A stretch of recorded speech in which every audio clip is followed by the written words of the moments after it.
Сәлем, менің құрметті YouTube оқырмандарым, нәзігім, сұлуым, сіздермен бүгін от души сөйлесетін боламыз. Қалай өз өмірімізді реттейміз, ойымызды қалай жинақтаймыз, армандарымызға, мақсаттарымызға қалай жетуге болады, міне сол туралы айтатын боламыз.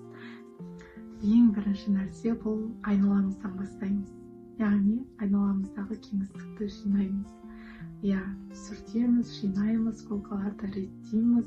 Бұл ойымыздағы хаосты тазалауға бір алғашқы қадам болып саналады. Айналаңыз қалай таза болатын болса, ойыңыз да сондай таза, жинақы, ретке келе болады.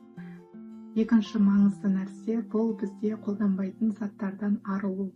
Бұл әйел, қыз, келіншектерде көбінесе гардеробныда, косметичканың ішінде, кухняда болып жатады. Керек емес заттарды мусорға тастаймыз. Пайдаланбайтын миымыздағы хаоспен бірдей болып саналады.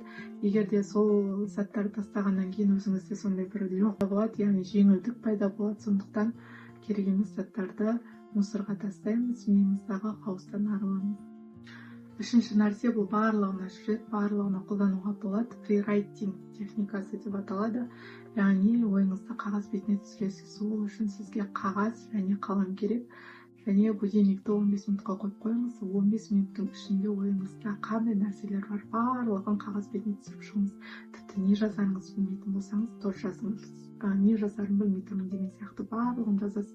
Ойыңызды мүлдем отключать етпейсіз. Миыңызда не тұр, соның бәрін қағаз бетіне жазып шығасыз. Және 15 минуттан соң барлығын оқисыз.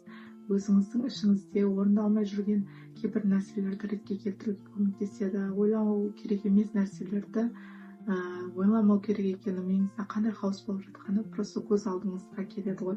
Және ана қағаздан кейін ойыңыз реттеліп қалады. Келесі маңызды нәрсе бұл бізде фоновый шум. Фоновый шум деп отырғанымыз TikTok, Instagram, YouTube, Facebook, әртүрлі желілерде ұзақ уақытқа отыру. Кейде байқайсыз ба, өзіңізден өзіңіз шаршайсыз. Ешқандай физикалық жүктеме болмаса да шаршап жатасыз. Себебі біздің миымыз ментально шаршайды. Ментально деп отырғанымыз миыңыз телефондағы түрлі ақпараттарды қабылдай береді. Ол жоқ, мен мынаны қабылдамаймын, бұны миға сіңдірмеймін, миым көрген жоқ, оны дей алмайсыз. Екі көзіңіз арқылы оны көріп тұрғаннан кейін ми автоматически ол нәрсені қабылдайды, памятта сақталады. Сондықтан осы нәрселерден құтылуға тырысыңыз. Фоновый шум бұл өміріңізді бір қиындатады, миыңыз нагрузка болып тұрады ғой, шаршап жүрсіз, үнемі басыңыз ауырады, неліктен екенін білмейсіз, осы бір күніңіздің қалай өтіп кеткенін білмейсіз. Мен бір инсайт алып қалған едім, бір кісіден, атын ұмытыптымын. Өміріңіз, бір күніңіз қалай өтеді, өміріңіз солай өтеді деген.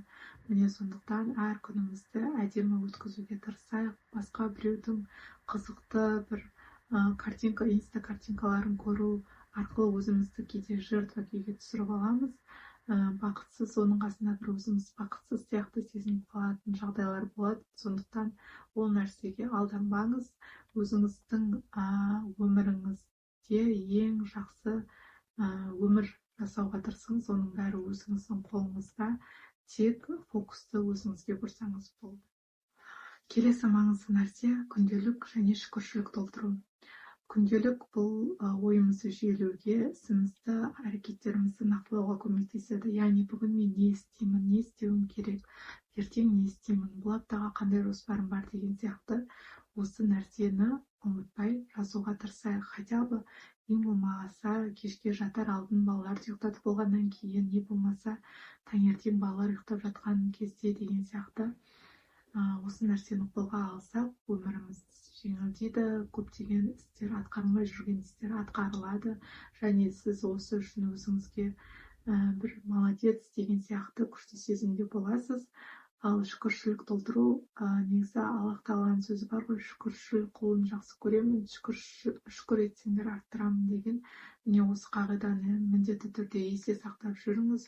Хотя аптасына бір рет, ең болмағанда айына бір рет шүкіршілік жасауға тырысып көріңіз. Бұл сізге бақыт гормонын сыйлайды. Өзіңізді сондай бақытсыз сезінесіз.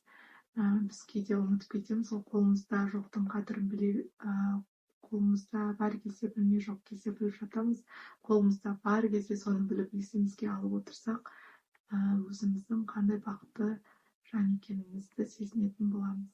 Мен кіммін деген сұраққа жауап беруге асығу керек. Осы уақытта мысалы ойлануға болады, мен нені армандаймын, нені қалаймын, қандай нәрсе менің өмірімді жақсартуға көмектеседі, өзімді қандай жағдайда бақытты сезінемін, қалай бақытты ете аламын, деген сияқты сұрақтарға өзіңізге жауап беруге тырысып көріңіз. Осы келесі бір нәрсе — смена обстановки. Бұл спорт, йога, би, жүгіру деген сияқты физикалық дене жаттығулары. Міне осы нәрсені қолға алу керек. Ол өте күшті амал деп айтсам болады. Өзім жақында оны қосқандықтан өзіңізді бір толыққанды сезінесіз. Денеңізде қан айналымы жақсарады, миыңызға кислород жақсы барады. Видеом аяқталды. Ұнады деген ойдамын. Комментарийға өз ойларыңызды бөлісе кетіңіз. Және ұнаса лайк қалдырып қойыңыз. Маған жазылуды ұмытпаңыз. Әлі де қатты жақсы көремін. Пока-пока.